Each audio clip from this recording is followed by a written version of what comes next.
আপনাকে প্রথমেই কলিজা রান্না করতে গেলে অবশ্যই কিন্তু কলিজা আগে সিদ্ধ করে নিতে হবে। আমি ওই ভিডিওটা করতে পারিনি, তো আমি আগে কলিজা সিদ্ধ করে সুন্দর করে ছোট ছোট টুকরো করে রেখেছিলাম। তারপরে একটা কড়াইতে তেল দিয়ে দিলাম, সাথে দুটো তেজপাতা, এলাচি, দারচিনি এগুলো সবই দিয়ে দিলাম।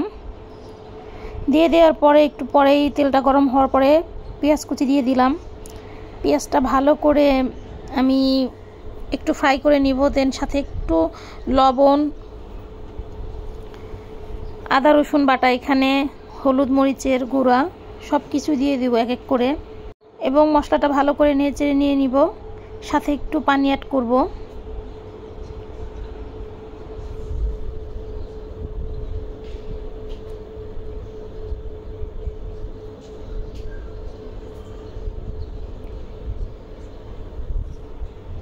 পানিটা আমি ততক্ষণ পর্যন্ত জাল করব যতক্ষণ পর্যন্ত তেলটা উঠে না আসবে। দেখেন কি সুন্দর তেলটা উঠে আসছে। এবং আমি সাথে টুকরো টুকরো করে কেটে রাখা কলিজাগুলো দিয়ে দিলাম। আমি আজকে কলিজার সাথে কিছুই দিব না, জাস্ট শুধু কলিজাটাই ভুনা করব, সাথে আলু কোনো কিছুই দিব না। আপনাদের মন চাইলে আপনারা দিতে পারবেন।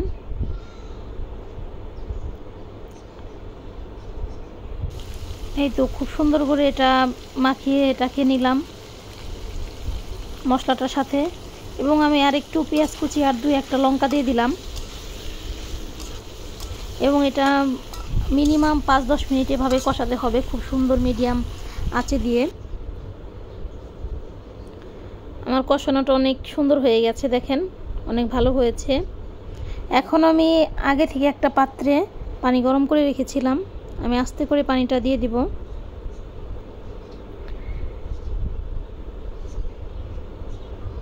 আমি পানিটা দিয়ে দিয়েছি।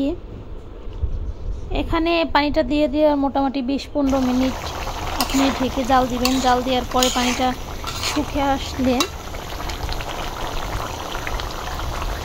আপনি উপর দিয়ে 2টা কাঁচামরিচ, আবার অবশ্যই লাস্টে একটু জিরার গুঁড়া দিবেন, এতে ফ্লেভারটা অনেক সুন্দর আসবে।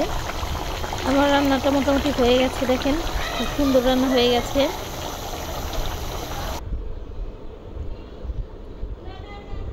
আমি আর একটু ঝোলটা শুকাবো। সবাই ভালো থাকবেন, সুস্থ থাকবেন। আল্লাহ হাফেজ।